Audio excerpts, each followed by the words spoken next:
Dinner meeting ವಿಚಾರದ ಬಗ್ಗೆ ಮಾತನಾಡಿದ ಡಿಸಿಎಂ ಡಿಕೆ ಶಿವಕುಮಾರ್, ನನ್ನ ಹಿಂದೆ ಯಾರು ಬರೋದು ಬೇಡ, ನನಗೆ ಯಾವ ಪ್ರದರ್ಶನವೂ ಬೇಡ, ನನ್ನ ಪರ ಯಾರು ನಿಲ್ಲೋದು ಬೇಡ, ನಾವೆಲ್ಲ ಒಂದೇ. 140 ಶಾಸಕರಿದ್ದೇವೆ. ನಾನು ಸಿಎಂ, ನಾಳೆ ದೆಹಲಿಗೆ ಹೋಗ್ತೇವೆ, ಓಟ್ ಚೋರಿ ಅಭಿಯಾನದ ಕಾರ್ಯಕ್ರಮದಲ್ಲಿ ಪಾಲ್ಗೊಳ್ಳುತ್ತೇವೆ ಅಂತ ಹೇಳಿದ್ದಾರೆ.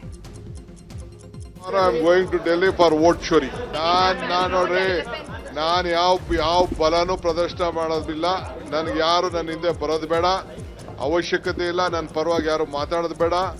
140 ಜನನು ನಾವೆಲ್ಲ ಒಂದು, ನಾನು ಸಿಎಂ ಎಲ್ಲ ನಮ್ದು ಒಂದೇ ಗುಂಪು. ನೀವು ಯಾವ ಗುಂಪಿಗೂ ನೀವು ಯಾವುದಕ್ಕೂ ಅವಕಾಶ ಮಾಡ್ಕೊಡಕ್ ಹೋಗಬೇಡಿ, ಅವಶ್ಯಕತೆ ಇಲ್ಲ. I don't know. For all that my honourable chief minister will reply. DKShi dinner meeting ವಿಚಾರವಾಗಿ ಬೆಳಗಾವಿಯಲ್ಲಿ ಮಾತನಾಡಿದ ಸಚಿವ ಸತೀಶ್ ಜಾರಕಿಹೊಳಿ, ದಿನನಿತ್ಯ ಪಾರ್ಟಿ ನಡೆಯುತ್ತವೆ, ಶಾಸಕರು ಗುಂಪು ಗುಂಪಾಗಿ ಸೇರ್ತಾರೆ, ಒಟ್ಟಾಗಿ ಊಟ ಮಾಡ್ತಾರೆ. ನಮಗೆ ಡಿನ್ನರ್ ಬಗ್ಗೆ ಮಾಹಿತಿ ಇಲ್ಲ. ನಮ್ಮದು ದಿನನಿತ್ಯ ಔತಣಕೂಟವಿದೆ. ಮುಂದಿನ ವರ್ಷ ಇನ್ನೂ ಹೆಚ್ಚು ಡಿನ್ನರ್ ಪಾರ್ಟಿಗಳಾಗುತ್ತೆ. ಸಚಿವರು ಶಾಸಕರು ಅಸಮಾಧಾನ ಇನ್ನೂ ಹೆಚ್ಚಾಗಬಹುದು ಅಂತ ಹೇಳಿದ್ದಾರೆ. ಇನ್ನು ಇದೇ ವಿಚಾರವಾಗಿ ದಿನೇಶ್ ಗುಂಡೂರಾವ್, ಮುನಿಯಪ್ಪ, ಯತೀಂದ್ರ, ಬೇಳೂರು ಗೋಪಾಲಕೃಷ್ಣ, ಶಿವಲಿಂಗೇಗೌಡ ಕೂಡ ರಿಯಾಕ್ಷನ್ ಕೊಟ್ಟಿದ್ದಾರೆ. ಅದಕ್ಕೂ ದಿವಸ ಪಾರ್ಟಿ ನಡೀತೇವ. ದಿವಸ ಅವ್ರವ್ರ ಗ್ರೂಪ್ನವರು ಒಂದೊಂದು ಕಡೆಯಲ್ಲಿ ಸೇರ್ತಾರೆ, ಊಟ ಮಾಡ್ತಾರೆ. ಎಲ್ಲ ಕಡೆ ದಿವಸ ನಡೀತಾ ಇದೆ. ಅದು ಒಂದು 3-4 ಕಡೆ ಯಾರು ದಿವಸ ಶಾಸಕರು ಸೇರ್ತಾರೆ. ರಾಜಕೀಯ ಚರ್ಚೆ ಪ್ರಶ್ನೆ ಇಲ್ಲ. ಅವ್ರವ್ರ ಗ್ರೂಪ್ನವರು ಊಟ ಮಾಡ್ತಾರೆ. ಇಲ್ಲ, ನಮಗೇನಾದ್ರು ಅದ್ರ ಬಗ್ಗೆ ಐಡಿಯಾ ಇಲ್ಲ. ದೊಡ್ಡನವ್ರೇನೋ ಕರೆದಂತ ಕೇಳಿ ಡಿನ್ನರ್ ನಾನು ಹೋಗ್ತಾ ಇದ್ದೆ ಡಿನ್ನರ್ಗೆ. ಎಲ್ರಿಗೂ ಕರೆದಿದ್ದಾರೆ. ನನಗೆ ಅದೆಲ್ಲ ಗೊತ್ತಿಲ್ಲ. ನಾನು ಡಿನ್ನರ್ಗೇನು ಹೋಗಿಲ್ಲ. ನಾನು ಕ್ಯಾಬಿನೆಟ್ ಸ್ವಲ್ಪ ಲೇಟ್ ಆಯಿತು. ಇಲ್ಲ, ಎಲ್ರಿಗೂ ಕರೆದಿದ್ರು, ಎಲ್ಲರಿಗೂ ಮೆಸೇಜ್ ಕೊಟ್ಟಿದ್ರು. ಅದೇ ಕೆಲವ್ರಿಗೆ ಹೋಗಾಯ್ತು, ಕೆಲವ್ರಿಗೆ ಹೋಗಾಗ ಜಾಸ್ತಿ ಚಳಿ ಇರ್ತದೆ, ಕೆಲವ್ರಿಗೆ ಚಳಿ ಆಗೋದಿಲ್ಲ.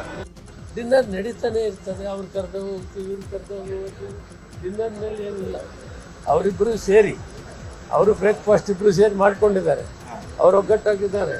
ಹೈಕಮಾಂಡ್ ಕಾಯ್ತಾ ಇದ್ದಾರೆ. ಹೈಕಮಾಂಡ್ ಏನು ತೀರ್ಮಾನ ಹೇಳಿದ್ರೆ ಅದಕ್ಕೆ ಅವರು ನಾವೆಲ್ಲ ಬದ್ಧವಾಗಿ ಡಿನ್ನರ್ ಮೀಟಿಂಗ್ ಮಾಡಿದ್ದಾರೆ ಸರ್. ಅದಕ್ಕೆ ನಾನೇನು ಮಾಡೋಕ್ಕಾಗಿತ್ತು. ಡಿನ್ನರ್ ಮೀಟಿಂಗ್ ಆಗಿದ್ರೆ ಬೆಳಗಾವಿನಲ್ಲಿ ಎಲ್ಲ MLA ಗಳು ಅಥವಾ ಮಿನಿಸ್ಟರ್ಗಳು ಯಾರನ್ನಾದ್ರೂ ಕರೆದು ಮೀಟಿಂಗ್ ಮಾಡ್ತಾನೆ ಇರ್ತಾರೆ, ಡಿನ್ನರ್ ಕೊಡ್ತಾನೆ ಇರ್ತಾರೆ. ಸೊ ಅದಕ್ಕೆ ನಾವೇನು ಹೇಳಿ ಮಾಡೋಕ್ಕಾಗುತ್ತೆ. ಅದಕ್ಕೆಲ್ಲ ನೋಡಿ, ಸಹಜವಾಗಿ ಪ್ರತಿಪಕ್ಷದವರು ಸಹ ಡಿನ್ನರಿಗೆ ಸೇರೋದಂಥದ್ದು ಸಹಜ ಇರುತ್ತೆ. ಬೆಳಗಾವಿ ಬಂದಂಥ ಸಂದರ್ಭದಲ್ಲಿ ಇಲ್ಲಿಯ ಸ್ಥಳೀಯ ಶಾಸಕರು, ಮಂತ್ರಿಗಳು ಸಹಜವಾಗಿ ಊಟ ಹಾಕುವಂಥದ್ದು ಇದ್ದೇ ಇರುತ್ತೆ. ಅದನ್ನು ನಾವು ಕೇಳ್ತಾ ಇರ್ತೀವಿ. ಏನರೋ ಇಲ್ಲಿ ಬಂದಾಗ ಒಂದು ಊಟ ಹಾಕ್ಸೋಲ್ಲ ಅಂತ ಕೇಳೋದು ಇರುತ್ತೆ. ಮೊನ್ನೆ ಮುಖ್ಯಮಂತ್ರಿಗಳು ಫಿರೋಜ್ ಶೇಟ್ ಮನೆಗೆಲ್ಲ ಹೋಗಿ ಊಟ ಮಾಡಿದ್ದಾರೆ, ಮಂತ್ರಿಗಳು ಹೋಗಿದ್ದಾರೆ, ಶಾಸಕರು ಹೋಗಿದ್ದಾರೆ. ಹಂಗಂತ ಹೇಳಿ ಅದು ಭಿನ್ನಮತಿ ಚಟುವಟಿಕೆ ಅನ್ನೋ ಹೇಳಕ್ಕೆ ಬರೋದಲ್ಲ. ಏನೋ ನಿನ್ನೆ DK ಶಿವಕುಮಾರ್ ಸಾಹೇಬರು ಹೋಗಿದ್ದಾರೆ, ಅಲ್ಲೆಲ್ಲ ಮಾಡಿದ್ದಾರೆ ಅಂತ ನೀವು ಸುದ್ದಿ ನಮ್ಗೆ ತಿಳಿಸಿ, ನನಗೆ ಗೊತ್ತಿಲ್ಲ. ಇಲ್ಲ, ಏನು ನಡೀತಾ ಇಲ್ಲ. ಅವರೆಲ್ಲ ಕೂತ್ಕೊಂಡ್ರಿ. ಇಲ್ಲಿ ಯಾರು ಹೆಂಡ್ರ ಮಕ್ಳು ಕರ್ಕ ಬಂದಲ್ಲ, ಹೋಟೆಲ್ ಊಟ ಮಾಡೋದು, ಎಲ್ಲೋ ಅಂತ ಕೂತ್ಕೊಂಡು ಊಟ ಮಾಡ್ತಾರೆ. ನಡ್ರಿ, ಏನು ಆಗಿಲ್ಲ. ಸರ್ಕಾರ ಚೆನ್ನಾಗೈತೆ, ಸ್ಟ್ರಾಂಗ್ ಆಗಿದೆ, ಮಾಡ್ತಾರೆ. ನಡ್ರಿ, 100 ಸಾರಿ ಹೇಳ್ಯಾರೆ. ತಿಂಡಿ ಇಬ್ರು ಸೇರ್ಕೊಂಡು ಒಂದ್ ಮನೇಲಿ ಒಂದೇ 2 ಮನೇಲಿ ತಿಂಡಿ ತಿಂದು ನಾವು ಹೈಕಮಾಂಡ್ ಹೇಳ್ದಂಗೆ ಕೇಳ್ತೀವಿ ಅಂತ ಇಬ್ರು ಹೇಳಿದ್ಮೇಲೆ ಅಲ್ಲಿವರೆಗೂ ಕಾಯ್ರಿ. ಡಿಕೆಶಿ ಡಿನ್ನರ್ ಮೀಟಿಂಗ್ ವಿಚಾರದ ಬಗ್ಗೆ ಮಾತನಾಡಿದ ಬಿಜೆಪಿ ರಾಜ್ಯಾಧ್ಯಕ್ಷ BY ವಿಜಯೇಂದ್ರ, ಬೆಳಗಾವಿ ಅಧಿವೇಶನಕ್ಕೂ ಮುನ್ನ ಕುರ್ಚಿ ಕಿತ್ತಾಟ ಸರಿ ಮಾಡಿಕೊಂಡು ಬನ್ನಿ ಅಂದಿದ್ದೆ. ಆದರೆ ಸಿಎಂ ಕುರ್ಚಿ ಆಂತರಿಕ ವಿಚಾರ ಇಲ್ಲ, ಇದು ರಾಜ್ಯದ ವಿಚಾರವಾಗಿದೆ. ಸರ್ಕಾರ ಕುರ್ಚಿ ಕಿತ್ತಾಟದಿಂದ ರೈತರು ಬೀದಿಗೆ ಬರುವಂತಾಗಿದೆ. ಈ ಸರ್ಕಾರದಿಂದ ಭರವಸೆ ಈಡೇರ್ತಾ ಇಲ್ಲ, ನಾಡಿನ ಜನ ಬೇಸತ್ತು ಹೋಗಿದ್ದಾರೆ ಅಂತ ಕಿಡಿಕಾರಿದ್ರು. ಇನ್ನು ಇದೇ ವಿಚಾರವಾಗಿ ಛಲವಾದಿ ನಾರಾಯಣಸ್ವಾಮಿ, CT ರವಿ ಕೂಡ ರಿಯಾಕ್ಷನ್ ಕೊಟ್ಟಿದ್ದಾರೆ. ಮುಖ್ಯಮಂತ್ರಿ ಕುರ್ಚಿಯನ್ನ ಯಾರೇ ಬಿಡ್ಕೊಡ್ಬೇಕು, ನೀವೇ ಹಿಡ್ಕೋಬೇಕು, ಇದೆಲ್ಲವೂ ಕೂಡ ಇತ್ಯರ್ಥ ಮಾಡ್ಕೊ ಬನ್ನಿ ಅನ್ನೋ ಮಾತನ್ನ ನಾವು ಹೇಳಿದ್ವಿ. ಕಾಂಗ್ರೆಸ್ ಪಕ್ಷದವ್ರು ಹೇಳಿದ್ರು ಇದು ನಮ್ಮ ಆಂತರಿಕ ವಿಚಾರ ಅಂತೇಳಿ. ಮುಖ್ಯಮಂತ್ರಿಯ ವಿಚಾರ ಇದು ಆಂತರಿಕ, ಕಾಂಗ್ರೆಸ್ ಪಕ್ಷದ ಆಂತರಿಕ ವಿಚಾರ ಅಲ್ಲ, ರಾಜ್ಯಕ್ಕೆ ಸಂಬಂಧಪಟ್ಟಿರ್ತಕ್ಕಂಥದ್ದು. ಈಗಾಗಲೇ ರಾಜ್ಯದ ಜನ ಬೇಸತ್ತಿದ್ದಾರೆ. ಕಳೆದ 5-6 ತಿಂಗಳುಗಳಿಂದ ಮುಖ್ಯಮಂತ್ರಿ ಇವತ್ತು ಹೇಳಿದ್ದಾರೆ, ನಾಳೆ ಹೇಳಿದ್ದಾರೆ, ಇವರಾಗ್ತಾರೆ, ಅವರಾಗ್ತಾರೆ. Breakfast meeting, lunch meeting, dinner meeting, ರಾಜ್ಯದ ಜನ ಬೇಸತ್ತೋಗಿದ್ದಾರೆ. ಇಂಥ ಲಜ್ಜೆಗೆಟ್ಟ ವರ್ತನೆಯಿಂದನೇ ಇವತ್ತು ರೈತರು ಬೀದಿಗೆ ಬಂದಿರುವಂಥದ್ದು. ಡಿನ್ನರು ಬ್ರೇಕ್ಫಾಸ್ಟು ಮಾಡಿದ್ದೆ, ಹಿಂದಲಿಂದ ಮಾಡೋದೇ, ಯಾವುದೇ ತೊಂದರೆ ಇಲ್ಲ, ನನ್ನ ಶೇರ್ ಭದ್ರವಾಗಿದ್ದಾರೆ ಅಂತ ಹೇಳ್ತಾರೆ. ಆ ಕಡೆಯಿಂದ 2 ಗುಂಪುಗಳ ಹೋರಾಟ ಮಾತ್ರ ನಿಂತೇ ಇಲ್ಲ. ಇವರ ಈ ಕಾದಾಟ ಹೋರಾಟದಲ್ಲಿ ಜನರ ಸಮಸ್ಯೆಗಳು ಹೆಚ್ಚಾಗ್ತಾ ಇದೆ, ಯಾವುದೇ ಸಮಸ್ಯೆಗಳಿಗೆ ಪರಿಹಾರ ಸಿಗ್ತಾ ಇಲ್ಲ. ಇದನ್ನು ನಾವು ಇಷ್ಟು ಬಡ್ಕೊಂಡ್ರೂ ಕೂಡ ಅವರಿಗೆ ಅರ್ಥ ಆಗ್ತಾ ಇಲ್ಲ. ರಾಜಕಾರಣಿಗಳು ಸುಮ್ಮನೆ ಊಟ ಹಾಕ್ತಾರೆ ಅಂತ ಅನ್ಕೊಂಬೇಡ್ರಿ. ಊಟ ಹಾಕೋದಕ್ಕೆ ಏನಾದ್ರು ಮಹತ್ವದ ಕಾರಣ ಇದೆ. ನಿನ್ನೆ ಸುನೀಲ್ ಕುಮಾರ್ ಹೇಳಿದ್ರಲ್ಲ, ಕಾಣುವ ಕುರ್ಚಿಗೆ ಹಂಬಲಿಸಿದೆ ಮನ, ಕೂರಬಲ್ಲೇನೆ ಒಂದು ದಿನ ಅಂತ ಹೇಳಿದ್ರಲ್ವಾ. ಹಾಗೆ ಅವರು ಕುರ್ಚಿ ಉಳಿಸ್ಕೊಳ್ಳೋಕ್ಕೆ ಊಟ ಹಾಕ್ತಾರೆ, ಇವರು ಕುರ್ಚಿ ಗಳಿಸ್ಕೊಳ್ಳೋಕ್ಕೆ ಊಟ ಹಾಕ್ತಾರೆ. ಊಟ ಅಂತೂ MLAಗಳಿಗೆ ಸಿಗ್ತಾ ಇದೆಯಲ್ವಾ, ಎಲ್ಲ MLAಗಳಿಗೆ ಊಟ ಹಾಕ್ಸಿಲ್ಲ. ಕಾಂಗ್ರೆಸ್ನವರಿಗೆ ಒಂಥರ ಮಜಾ, ಆ ಕಡೆಗೆ ಹೋದ್ರೂ ಉಂಟು, ಈ ಕಡೆಗೆ ಹೋದ್ರೂ ಉಂಟು. ಕಾಂಗ್ರೆಸ್ನಲ್ಲೂ ಯತೀಂದ್ರ ಹೇಳಿಕೆಗೆ ಸಿಎಂ ಆಪ್ತರಿಂದ ಆಕ್ಷೇಪ ವ್ಯಕ್ತವಾಗಿದೆ. ಹೀಗಾಗಿ ಇದರ ಬಗ್ಗೆ ಸಿಎಂ ಸಿದ್ದರಾಮಯ್ಯ ಕೂಡ ಯತೀಂದ್ರ ಜೊತೆ ಚರ್ಚೆ ನಡೆಸಿದರು. ಹೀಗಾಗಿ ಇಂದು MLC ಯತೀಂದ್ರ ಫುಲ್ ಸೈಲೆಂಟ್ ಆಗಿದ್ರು. ಮಾಧ್ಯಮಗಳು ಕೇಳಿದ ಪ್ರಶ್ನೆಗೆ ಯತೀಂದ್ರ ಮಾತನಾಡೋಕೆ ಏನೂ ಇಲ್ಲ ಅಂತ ಹೇಳಿ ಅಲ್ಲಿಂದ ತೆರಳಿದ್ದಾರೆ.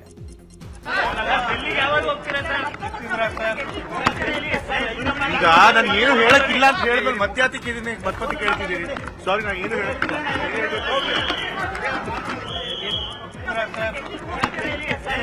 ಈಗ ನಾನು ಏನು ಹೇಳಕ್ಕಿಲ್ಲ ಅಂತ ಹೇಳಿದ್ಮೇಲೆ ಮತ್ತೆ ಕೇಳ್ತಿದ್ದೀನಿ. ಇನ್ನು ಸಿಎಂ ಡಿಸೆಂಬರ್ 19ಕ್ಕೆ ದೆಹಲಿಗೆ ಹೋಗಲು ಆಹ್ವಾನ ಬಂದಿದೆಯಾ ಎಂಬ ಪ್ರಶ್ನೆಗೆ ಸಿಎಂ ಸಿದ್ದರಾಮಯ್ಯ ಸಿಟ್ಟಾದ್ರು. ಬೆಳಗಾವಿಯಲ್ಲಿ ಮಾತನಾಡಿದವರು, ಯಾರು ಕರೆದಿಲ್ಲ ಮಾಡಿಲ್ಲ, ಸುಮ್ಮನೆ ಯಾಕೆ ಕೇಳ್ತೀರಾ ಅಂತ ಗರಂ ಆಗಿದ್ದಾರೆ. ಯಾರು ಕರೆದಿಲ್ಲ ಮಾಡಿಲ್ಲ ಹೇಳಿದಾರ ಹೇಳಿದಾರೇನ್ರಿ? ಸುಮ್ಮನೆ ಕೇಳ 19 ತಾರೀಕು ಕರೆದಿದ್ದಾರ ಅಂತ ನೀನೇ ಹೇಳ್ತೀಯ. ನಾಯಕತ್ವ ಬದಲಾವಣೆ ವಿಚಾರವಾಗಿ ಯತೀಂದ್ರ ನೀಡಿದ ಹೇಳಿಕೆಗೆ ಶಾಸಕ ಗಣಿಗ ರವಿ ಕೌಂಟರ್ ಕೊಟ್ಟಿದ್ದಾರೆ. 1 ತಿಂಗಳ ಬಳಿಕ ನಾಯಕತ್ವ ಬದಲಾವಣೆ ಬಗ್ಗೆ ಮಾತನಾಡ್ತೇನೆ. ಅವರು ಸಿಎಂ ಪುತ್ರ, ನಮ್ಮೆಲ್ಲರಿಗಿಂತ ಹೆಚ್ಚು ಜವಾಬ್ದಾರಿ ಇರ್ತವೆ. ಅಧಿಕಾರದಲ್ಲಿದ್ದವರು ಶಾಂತ ಸ್ವಭಾವದಿಂದ ಹೋಗಬೇಕು, ಮತ್ತೊಬ್ಬರನ್ನ ರೊಚ್ಚಿಗೆ ಇಳಿಸಲು ಹೋಗಬಾರದು. ಸಹೋದರನಾಗಿ ಯತೀಂದ್ರರಿಗೆ ಈ ಮಾತು ಹೇಳ್ತಾ ಇದ್ದೀನಿ ಅಂತ ಹೇಳಿದ್ದಾರೆ. 1 ತಿಂಗಳು ಈಗ ನಾನು ಮೌನ ವ್ರತದಲ್ಲಿ ಇದ್ದೀನಿ. ಅವರು ಮುಖ್ಯಮಂತ್ರಿಗಳ ಸುಪುತ್ರ, ನಮಗಿಂತ ನಿಮಗಿಂತ ಜವಾಬ್ದಾರಿ ಇರ್ತದೆ. ಅವ್ರಿಗೊಂದು ಸೋದರನಾಗಿ ಮನಪೂರ್ವಕವಾಗಿ ಹೇಳಬಲ್ಲೆ, ಅಧಿಕಾರದಲ್ಲಿದ್ದವರು ಯಾವಾಗಲೂ ಶಾಂತ ಸ್ವಭಾವದಿಂದ ಹೋಗಬೇಕು. ಇನ್ನೊಬ್ಬನ ರೊಚ್ಚಿಗೆ ಇಳಿಸೋ ಪದಗಳನ್ನು ಉಪಯೋಗಿಸಬಾರ್ದು. ಅದು ಯಾರಿಗೂ ಉಪಯೋಗ ಇಲ್ಲ. ಡಿಸಿಎಂ ಡಿಕೆ ಶಿವಕುಮಾರ್ ಯಾಕ್ರಿ ಸಿಎಂ ಆಗಬಾರದು, ಪಕ್ಷ ಕಟ್ಟಿಲ್ವಾ, ಶ್ರಮ ಪಟ್ಟಿಲ್ವಾ, ಅದಕ್ಕಾಗಿ ಕೂಲಿ ಕೇಳ್ತಾ ಇದ್ದಾರೆ ಅಂತ ಶಾಸಕ ಎಸ್ ಟಿ ಸೋಮಶೇಖರ್ ಹೇಳಿದ್ದಾರೆ. ಬೆಳಗಾವಿಯಲ್ಲಿ ಮಾತನಾಡಿದವರು, ನನ್ನ ಹಣೆಯಲ್ಲಿ ಬಿಜೆಪಿಗೆ ಹೋಗಿ ಮಂತ್ರಿ ಆಗಬೇಕು ಅಂತ ಇತ್ತು, ಅದೇ ರೀತಿ ಡಿಕೆಶಿ ಹಣೆಯಲ್ಲಿ ಬರೆದಿದ್ರೆ ಸಿಎಂ ಆಗ್ತಾರೆ. ಅಧಿವೇಶನ ನಡೀತಾ ಇದೆ ಅಂತ ಕಾಂಗ್ರೆಸ್ ಹೈಕಮಾಂಡ್ ಸುಮ್ಮನೆ ಇದೆ, ಅಧಿವೇಶನ ಮುಗಿಯಲಿ ತೀರ್ಮಾನ ಮಾಡುತ್ತೆ ಅಂತ ಹೇಳಿದ್ದಾರೆ. ಡಿಕೆ ಶಿವಕುಮಾರ್ ಒಂದ್ಸಾರಿ ಮುಖ್ಯಮಂತ್ರಿ ಯಾಕೆ ಆಗ್ಬಾರ್ದು? ಈಗ ಯಾವಾಗ್ಲಾರಾಗ್ಲಿ ಅವ್ರ ಹಣೆಯಲ್ಲಿ ಬರೆದಿದ್ರೆ ಮುಖ್ಯಮಂತ್ರಿ ಆಗೇ ಆಗ್ತಾರೆ. ನೋಡ್ರಿ, ಶಿವಕುಮಾರ್ ಯಾವ ಕಾರಣಕ್ಕೂ ಬಿಜೆಪಿಲಿ ಹೋಗೋದಿಲ್ಲ. ಕಾಂಗ್ರೆಸ್ ಅಲ್ಲೇ ದುಡ್ದಿದ್ದಾರೆ, ಶ್ರಮ ಹಾಕಿದ್ದಾರೆ, ಹೋರಾಟ ಮಾಡಿದ್ದಾರೆ, ಪಕ್ಷ ಕಟ್ಟಿದ್ದಾರೆ. ಯಾಕೆ ಬಿಜೆಪಿಗೆ ಯಾಕೆ ಹೋಗಿ ಮಂತ್ರಿ ಆಯ್ತಾರೆ ಅವರು?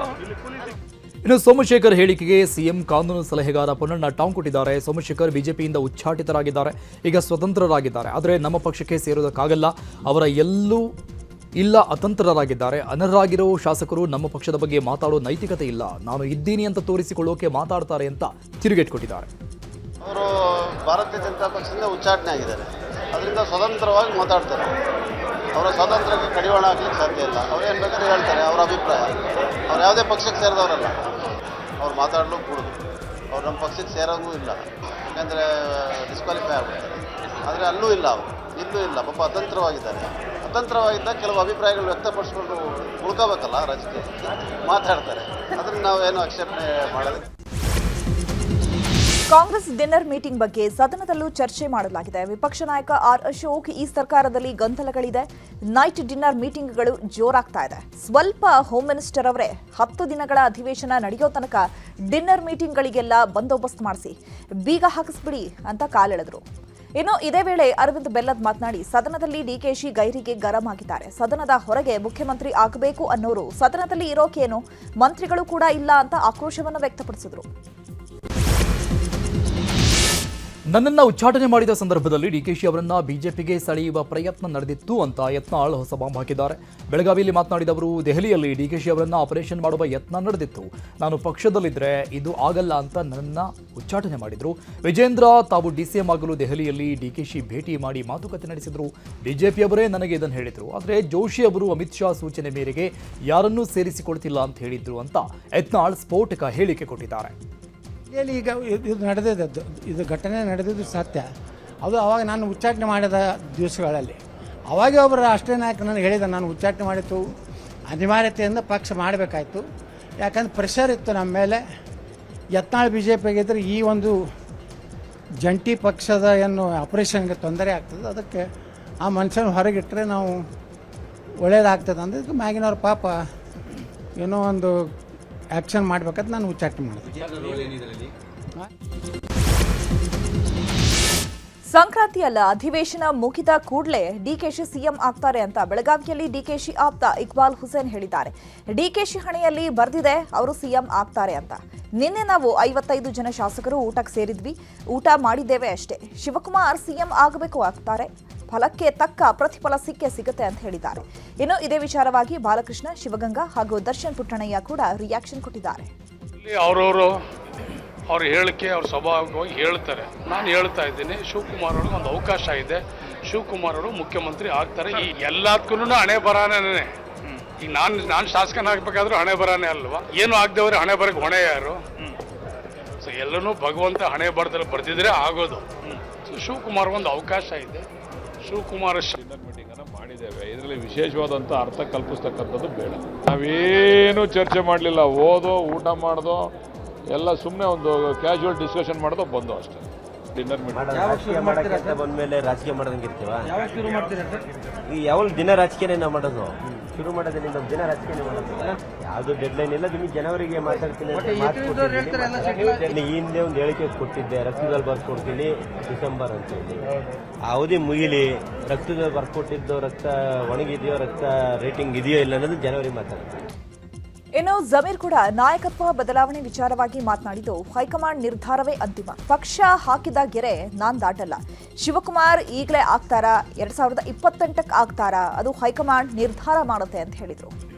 ಡಿ.ಕೆ. ಶಿವಕುಮಾರ್ ಅವರು ಸಿದ್ದರಾಮಯ್ಯ ಆದಮೇಲೆ ಡಿ.ಕೆ. ಶಿವಕುಮಾರ್ ಅವರು ಮುಖ್ಯಮಂತ್ರಿ ಆಗಬೇಕಂತ ನಾನು ಆಸೆ ಪಟ್ಟವನೊಬ್ಬ.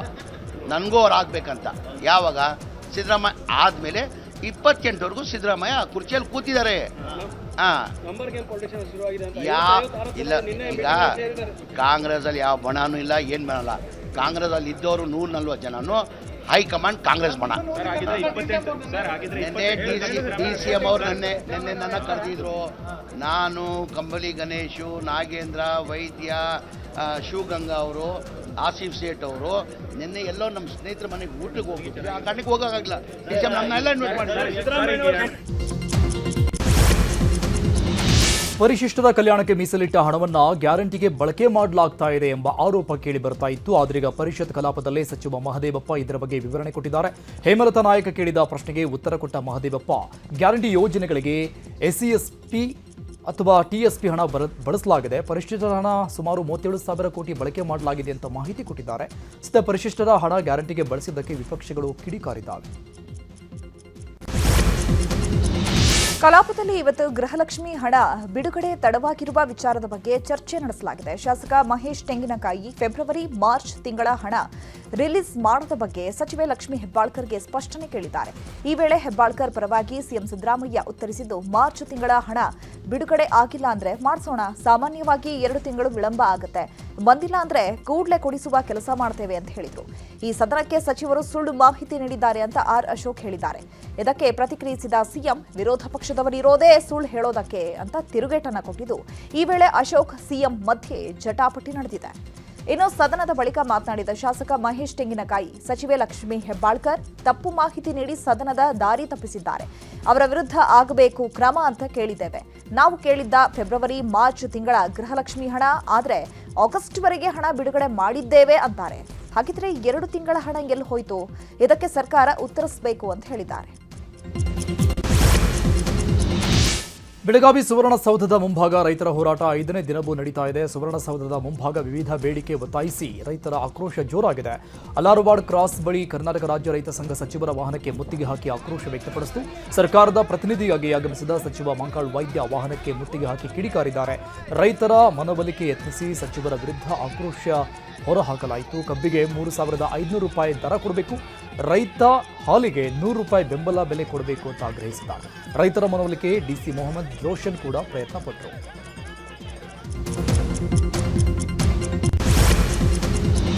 ಅನುದಾನ ರಿಲೀಸ್ ಕುರಿತು ಶಾಸಕರ ಆಕ್ರೋಶ ಹಿನ್ನೆಲೆ ಇವತ್ತು ಸಂಜೆ 4 ಗಂಟೆಗೆ ಸಿಎಂ ಸಿದ್ದರಾಮಯ್ಯ ಸಭೆ ಕರೆದಿದ್ದು ಬೆಳಗಾವಿಯ ಸರ್ಕಿಟ್ ಹೌಸ್ನಲ್ಲಿ ಸಭೆ ನಡೆಯುತ್ತಾ ಇದೆ. ಸಭೆಗೆ ಪಿಡಬ್ಲ್ಯೂಡಿ, ಗ್ರಾಮೀಣಾಭಿವೃದ್ಧಿ, ನಗರಾಭಿವೃದ್ಧಿ, ಪೌರಾಡಳಿತ, ಹಿಂದುಳಿದ ವರ್ಗಗಳ ಕಲ್ಯಾಣ ಇಲಾಖೆ ಸಚಿವರುಗಳು, ಸಿಎಸ್ ಶಾಲಿನಿ ರಜನೀಶ್, ಆರ್ಥಿಕ ಇಲಾಖೆ ಅಧಿಕಾರಿಗಳು ಪಾಲ್ಗೊಂಡಿದ್ದಾರೆ. ಕಾಂಗ್ರೆಸ್ನಿಂದ ಭಾನುವಾರ ದೆಹಲಿಯ ರಾಮಲೀಲಾ ಮೈದಾನದಲ್ಲಿ ಬೃಹತ್ ಔಟ್ ಚೋರಿ ಕಾರ್ಯಕ್ರಮ ಹಮ್ಮಿಕೊಳ್ಳಲಾಗಿದೆ. ಇನ್ನು ಕಾರ್ಯಕ್ರಮಕ್ಕೂ ಮುನ್ನ ಕಾಂಗ್ರೆಸ್ ಕಾರ್ಯದರ್ಶಿಗಳ ಸಭೆ ಕರೆಯಲಾಗಿದ್ದು ಎಲ್ಲ ಕಾರ್ಯದರ್ಶಿಗಳು ಪಿಸಿಸಿ, ಸಿಎಲ್ಪಿ ಮತ್ತು ಉಸ್ತುವಾರಿಗಳ ಭಾಗಿಯಾಗ್ತಾ ಇದ್ದು ದೆಹಲಿಯ ಇಂದಿರಾ ಭವನದಲ್ಲಿ ಮಧ್ಯಾಹ್ನ 12:30 ಸುಮಾರಿಗೆ ಮಲ್ಲಿಕಾರ್ಜುನ ಖರ್ಗೆ ಸಭೆ ನಡೆಸಲಿದ್ದಾರೆ. ಈ ಸಭೆಯಲ್ಲಿ ಸಿಎಂ ಸಿದ್ದರಾಮಯ್ಯ ಮತ್ತು ಡಿಸಿಎಂ ಡಿಕೆ ಶಿವಕುಮಾರ್ ಭಾಗಿಯಾಗಲಿದ್ದು ಬಳಿಕ ರಾಮಲೀಲಾ ಮೈದಾನಕ್ಕೆ ನಾಯಕರು ಹೋಗಲಿದ್ದಾರೆ. ಮೇಕೆದಾಟು ಯೋಜನೆ ತ್ವರಿತ ಅನುಷ್ಠಾನಕ್ಕೆ ತಂಡ ರಚನೆ ಮಾಡಲಾಗಿದೆ. ಕೆಇಆರ್ಎಸ್ ನಿರ್ದೇಶಕರ ನೇತೃತ್ವದಲ್ಲಿ ತಂಡ ರಚಿಸಿ ಸರ್ಕಾರದಿಂದ ಆದೇಶ ಹೊರಡಿಸಲಾಗಿದೆ. ಬೆಂಗಳೂರು ದಕ್ಷಿಣ ಜಿಲ್ಲೆಯ ರಾಮನಗರದಲ್ಲಿ ಕಚೇರಿ ಸ್ಥಾಪಿಸಿ ಕಾರ್ಯನಿರ್ವಹಣೆ ಮಾಡಲಾಗಿದೆ. ಕರ್ನಾಟಕ ಇಂಜಿನಿಯರಿಂಗ್ ಸಂಶೋಧನಾ ಕೇಂದ್ರ ನಿರ್ದೇಶಕನ ನೇತೃತ್ವದಲ್ಲಿ ತಂಡ ರಚಿಸಿ ಕಾರ್ಯನಿರ್ವಹಣೆ ಮಾಡಲಾಗ್ತಾ ಇದೆ. ಮಂಗಳೂರಲ್ಲಿ ರಿಷಬ್ ಶೆಟ್ಟಿ ಹರಕೆ ನಿಮೋತ್ಸವ ವಿವಾದ ಹಿನ್ನೆಲೆಯಲ್ಲಿ ಜಾರಂದಾಯ, ಬಂಟ ಮತ್ತು ವರಾಹಿ ಪಂಜುರ್ಲಿ ಕ್ಷೇತ್ರದ ಆಡಳಿತ ಸಮಿತಿ ಮಾಧ್ಯಮಗೋಷ್ಠಿ ನಡೆಸಿ ವಿವಾದದ ಬಗ್ಗೆ ಸ್ಪಷ್ಟನೆ ಕೊಟ್ಟಿತು. ದೈವಸ್ಥಾನದ ಆಡಳಿತ ಮಂಡಳಿ ಗೌರವಾಧ್ಯಕ್ಷ ರವಿಪ್ರಸನ್ನ ಮಾತನಾಡಿ, ಕಳೆದ ವರ್ಷವೂ ರಿಷಬ್ ನೇಮೋತ್ಸವ ಸೇವೆ ಕೊಟ್ಟಿದ್ರು, ನಮಗೆ ದೈವ ನರ್ತಕರ ಮೇಲೆ ಯಾವುದೇ ಸಂಶಯ ಇಲ್ಲ ಅಂತ ಹೇಳಿದ್ದಾರೆ. ಇನ್ನು ರಿಷಬ್ ಶೆಟ್ಟಿ ಹರಕೆ ಕೋಲದ ವಿವಾದದ ಬಗ್ಗೆ ಪಂಜುರ್ಲಿ ಹರಕೆ ಕೋಲದಲ್ಲಿ ದೈವ ನರ್ತಕರಾಗಿದ್ದ ಮುಖೇಶ್ ಪ್ರತಿಕ್ರಿಯಿಸಿದ್ದಾರೆ. ನನಗೆ ಮಾಧ್ಯಮ, ಕೋರ್ಟ್, ಕಚೇರಿ ಎಲ್ಲವೂ ದೈವವೇ ಆಗಿದೆ. ನಾನು ಬಾಡಿಗೆ ಮನೆಯಲ್ಲಿ ವಾಸವಿದ್ದೇನೆ. ನಮ್ಮ ಮನೆಯ ಪರಿಸ್ಥಿತಿ ನೀವೇ ನೋಡಬಹುದು ಅಂತ ಹೇಳಿದ್ದಾರೆ. ಕೈಕೊಟ್ಟ ಪ್ರಿಯಕರನ ಮದುವೆಗೆ ಮೋಸ ಹೋದ ಯುವತಿ ಬಂದಿದ್ದು ಮದುವೆ ಮುರಿದು ಬಿದ್ದ ಘಟನೆ ರಾಯಚೂರಿನಲ್ಲಿ ನಡೆದಿದೆ. ಕೊಪ್ಪಳ ಮೂಲದ ಯುವತಿಯನ್ನ ನಂಬಿಸಿ ಆಕೆಯ ಜೊತೆ ಲೈಂಗಿಕ ಸಂಪರ್ಕ ಬಳಸಿ ನಂತರ ಗರ್ಭಪಾತ ಮಾಡಿಸಿದ್ದಾನೆ ಅಂತ ಆರೋಪಿಸಲಾಗಿದೆ. ವಿದ್ಯಾರ್ಥಿನಿಯರ ಜೊತೆಗೆ ಅಸಭ್ಯವಾಗಿ ವರ್ತನೆ ಆರೋಪ ಹಿನ್ನೆಲೆಯಲ್ಲಿ ಪ್ರೌಢಶಾಲೆ ಪ್ರಾಂಶುಪಾಲನಿಗೆ ಧರ್ಮದೇಟು ಕೊಟ್ಟಿರುವ ಘಟನೆ. ಬೀದರ್ನ ಡಿಸಿ ಕಚೇರಿಗೆ ಬಾಂಬ್ ಬೆದರಿಕೆ ಹಾಕಲಾಗಿದ್ದು ಡಾಗ್ ಸ್ಕ್ವಾಡ್ನಿಂದ ಪರಿಶೀಲನೆ ಮಾಡಲಾಗಿದೆ. ಜಿಲ್ಲಾಧಿಕಾರಿ ಕಚೇರಿಗೆ ಬಾಂಬ್ ಬೆದರಿಕೆ ಮೆಸೇಜ್ ಕಳಿಸಿದ್ದು ಭಾರಿ ಹೈ ಅಲರ್ಟ್ ಮಾಡಲಾಗಿದೆ. ಜಿಲ್ಲಾಧಿಕಾರಿ ಕಚೇರಿ ಸುತ್ತ ತೀವ್ರ ತಪಾಸಣೆ ಮಾಡಲಾಗ್ತಾ ಇದೆ. ಇನ್ನು ಯಾದಗಿರಿ ಜಿಲ್ಲೆಯ ಗುರುಮಠಕಲ್ ತಾಲೂಕಿನ ನಸಲಪಾಯಿ ಗ್ರಾಮದಲ್ಲಿ ಅನ್ನಭಾಗ್ಯ ಅಕ್ಕಿ ಡೀಲರ್ಗಳ ಪಾಲಾಗ್ತಾ ಇದೆ ಅಂತ ನ್ಯೂಸ್ 18 ವರದಿ ಬಿತ್ತರ ಮಾಡಿತ್ತು. ಸದ್ಯ ವರದಿ ಬೆನ್ನಲ್ಲೇ ನಸಲಪಾಯಿ ಗ್ರಾಮದ ನ್ಯಾಯಬೆಲೆ ಅಂಗಡಿಯ ಡೀಲರ್ ಲೈಸೆನ್ಸ್ ಅಮಾನತು ಮಾಡಲಾಗಿದೆ. ಪೊಲೀಸ್ ಠಾಣೆ ಹಾಗೂ ಪೊಲೀಸ್ ಕ್ವಾರ್ಟರ್ಸ್ಗೆ ನುಗ್ಗಿದ ಚಿರತೆಯನ್ನ ರಕ್ಷಣೆ ಮಾಡಲಾಗಿದೆ. ಚಿಕ್ಕಬಳ್ಳಾಪುರದ ಗುಡಿಬಂಡೆ ಪೊಲೀಸ್ ಕ್ವಾರ್ಟರ್ಸ್ ಆವರಣದಲ್ಲಿ ಘಟನೆ ನಡೆದಿತ್ತು. ಚಿರತೆ ಕಂಡು ಕ್ವಾರ್ಟರ್ಸ್ನಲ್ಲಿದ್ದ ಜನರು ಆತಂಕಗೊಂಡಿದ್ರು. ಕೂಡಲೇ ಅರಣ್ಯ ಇಲಾಖೆಗೆ ಮಾಹಿತಿ ನೀಡಿದ್ದು ಸ್ಥಳಕ್ಕೆ ಅರಣ್ಯ ಅಧಿಕಾರಿಗಳು ಭೇಟಿ ನೀಡಿ ಕ್ವಾರ್ಟರ್ಸ್ನಲ್ಲಿದ್ದ ಗುಜರಿ ಕಾರಿನಲ್ಲಿ ಮಲಗಿದ್ದಂತಹ ಚಿರತೆಯನ್ನ ಸೆರೆ ಹಿಡಿದಿದ್ದಾರೆ. ಅನಾಥರ ಬಾಳಲ್ಲಿ ಉಡುಪಿಯ ಜಿಲ್ಲಾಡಳಿತ ಬದುಕಿನ ಭರವಸೆ ಮೂಡಿಸಿದೆ. ಬ್ರಾಹ್ಮಣ ಸಮುದಾಯ ಕೃಷಿಕ ಕುಟುಂಬಗಳಿಂದ ಯುವತಿಯರಿಗೆ ಬೇಡಿಕೆ ಇದ್ದು ಇಬ್ಬರು ಅನಾಥ ಹೆಣ್ಣು ಮಕ್ಕಳ ಮದುವೆ ಮಾಡಿಸಿದ್ದಾರೆ. ಜಿಲ್ಲಾಡಳಿತ ಮುಂದೆ ನಿಂತು ಓರ್ವ ಕಿವಿ ಹಾಗೂ ಬಾಯಿ ಬರದ ಯುವತಿ ಹಾಗೂ ಮತ್ತೊಬ್ಬಳು ಅಂತಿಮ ಪದವಿ ವಿದ್ಯಾರ್ಥಿನಿ ವಿವಾಹ ಮಾಡಿಸಿದ್ದಾರೆ. ಕಪಾಲಿ ಮುಚ್ಚಿದ ನಂತರ ಅತಿ ದೊಡ್ಡ ಚಿತ್ರಮಂದಿರ ಅಂತ ಖ್ಯಾತಿ ಪಡೆದಿದ್ದಂತಹ ಊರ್ವಶಿ ಕೂಡ ಬಂದ್ ಆಗಲಿದೆ ಎಂಬ ವದಂತಿ ಹಬ್ಬಿದೆ. ಮುಂದಿನ ವರ್ಷ ಫೆಬ್ರವರಿಯಲ್ಲಿ ಊರ್ವಶಿ ಆಟ ಬಂದ್ ಮಾಡಲು ಮಾಲೀಕರು ಪ್ಲಾನ್ ಮಾಡಿದ್ದಾರೆ ಎನ್ನಲಾಗಿದೆ. ಇಂದು ಸೂಪರ್ ಸ್ಟಾರ್ ರಜನಿಕಾಂತ್ ಹುಟ್ಟುಹಬ್ಬದ ಹಿನ್ನೆಲೆಯಲ್ಲಿ ಶಾಂತಿನಗರ ಬಳಿಯ ಮುನೇಶ್ವರ ದೇವಸ್ಥಾನದಲ್ಲಿ ರಜನಿ ಹೆಸರಲ್ಲಿ ವಿಶೇಷ ಪೂಜೆ ಮಾಡಿಸಲಾಗಿದೆ. ಬಳಿಕ ನಗರದ ಬೌರಿಂಗ್ ಆಸ್ಪತ್ರೆಯಲ್ಲಿ ಅನ್ನಸಂತರ್ಪಣೆ ಮಾಡಲಾಗಿದೆ. ವಿಜಯಪುರ ಜಿಲ್ಲೆಯ ಬಸವನ ಬಾಗೇವಾಡಿ ತಾಲೂಕಿನ ಇಂಗಳೇಶ್ವರದ ಚನ್ನಬಸವ ಸ್ವಾಮೀಜಿ ಲಿಂಗೈಕ್ಯರಾಗಿದ್ದಾರೆ. ಈ ಹಿನ್ನೆಲೆ ಇವತ್ತು ಮಠದ ಆವರಣದಲ್ಲಿ ಸಾರ್ವಜನಿಕರ ದರ್ಶನಕ್ಕೆ ವ್ಯವಸ್ಥೆ ಮಾಡಲಾಗಿದ್ದು ಸಚಿವ ಎಂಬಿ ಪಾಟೀಲ್, ಶಿವಾನಂದ ಪಾಟೀಲ್ ಅಂತಿಮ ದರ್ಶನವನ್ನು ಪಡೆದುಕೊಂಡಿದ್ದಾರೆ.